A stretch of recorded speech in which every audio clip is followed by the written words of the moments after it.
Your party dashes in from the streets at the entrance of the courtyard of the manor itself. That's when the lightning strikes. The shadows give way for a moment. And at the top of the stairs, you see an ogre magi already completing the arc. What's up, nerds and nerdettes and wee little nerdlings all? It's your buddy Johnny G for 2 Gun Pixie presents Legendary Gaming. Shut up and sit down. Angor is his lieutenant. All right, Dungeons and Dragons Fantasy Adventure Board Game Chapter 3. And we still got Ron and Sean rocking out 2 characters each. Ron.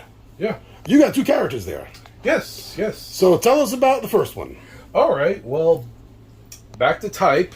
Redgar, the human fighter.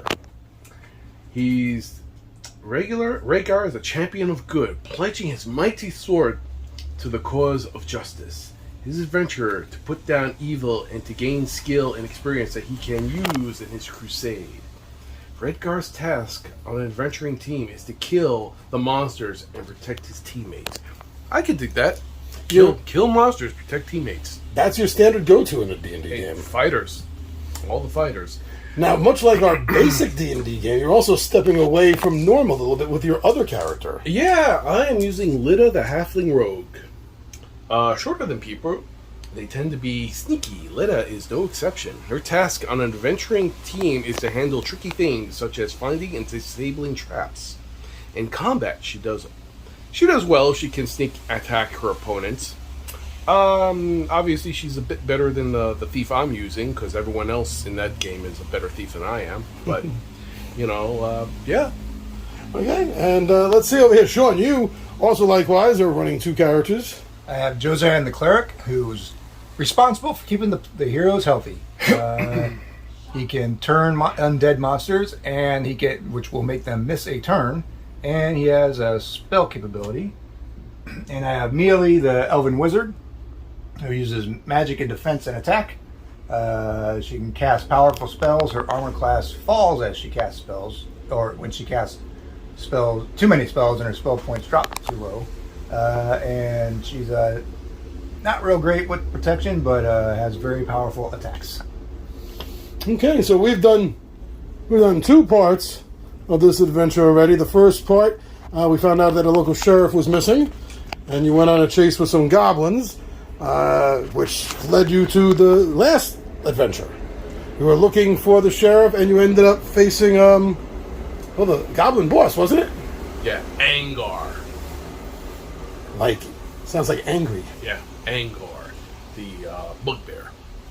And how did that adventure go? Well, we survived. Yeah, it was kind of funny because there's this one. The Angor was no problem, but there was this one hallway with a bunch of traps where we just kept tripping them. It just got to the point where we're just like, can I survive? Yeah, I'll walk on it.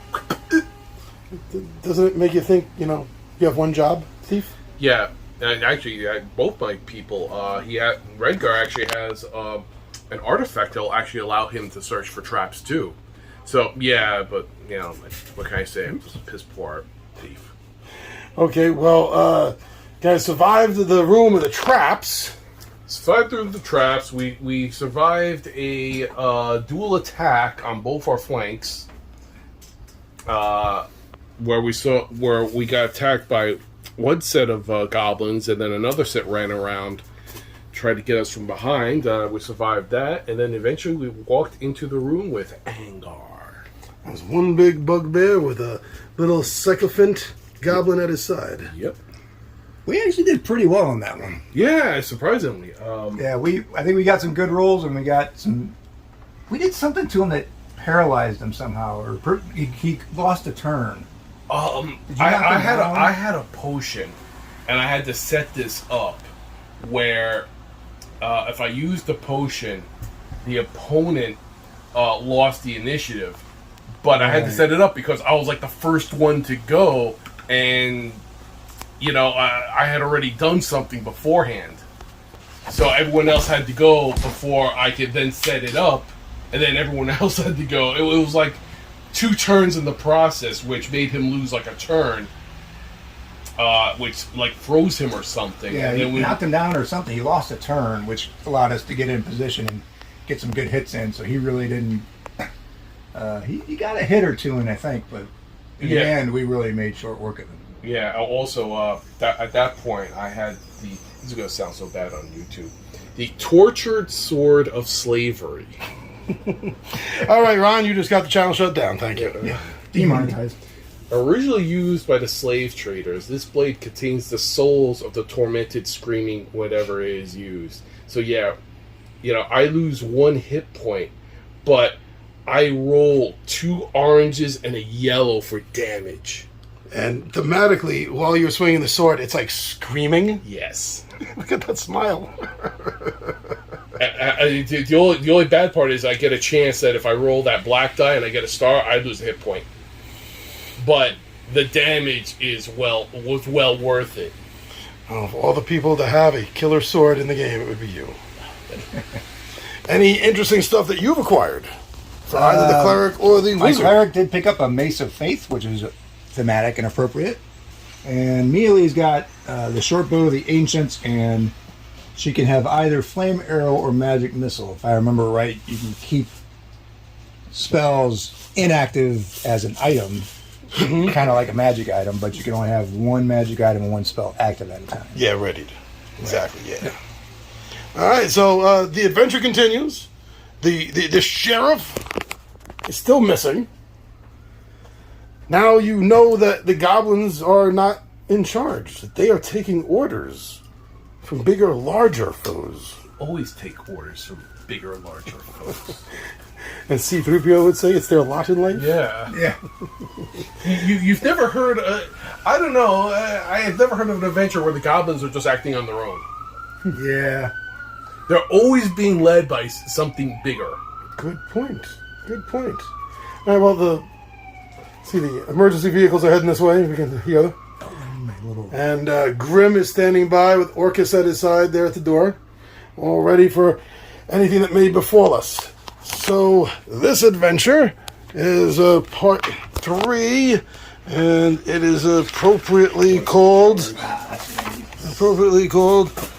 Haunted Village. The Haunted Village. Great, more groups. The heroes meet an old man who tells them the tale of the Orb of True Seeing, which lets its owner see for miles around. So they knew the heroes were coming, huh? Once used, however, the orb vanishes, usually reappearing somewhere nearby. Rumors abound that it is in the village of Yellen's Cross, which has been overrun recently by Angor's henchmen. Dun dun dun. Angor is no more. But his henchmen are apparently still. Apparently so. Do you think this is like Hydra? We lose 1 head and we're going to gain another? Yeah. Okay. Let's see what they have in store, because you can't see this, but we can see this map, and it looks like you might be in a little trouble if you don't play smart. Oh, yeah, we're in trouble then. Okay, so let's see. Maybe you'll be able to find that sheriff. You don't seem very confident. Well, we might find him. Whether he's alive or not is another story. You don't know if he's worth more alive or dead. Yeah. Well, for the village's sake, and for your names to go down in local history, let's hope he's still alive. All right, gentlemen, it is time for Dungeons & Dragons Fantasy Adventure Board Game.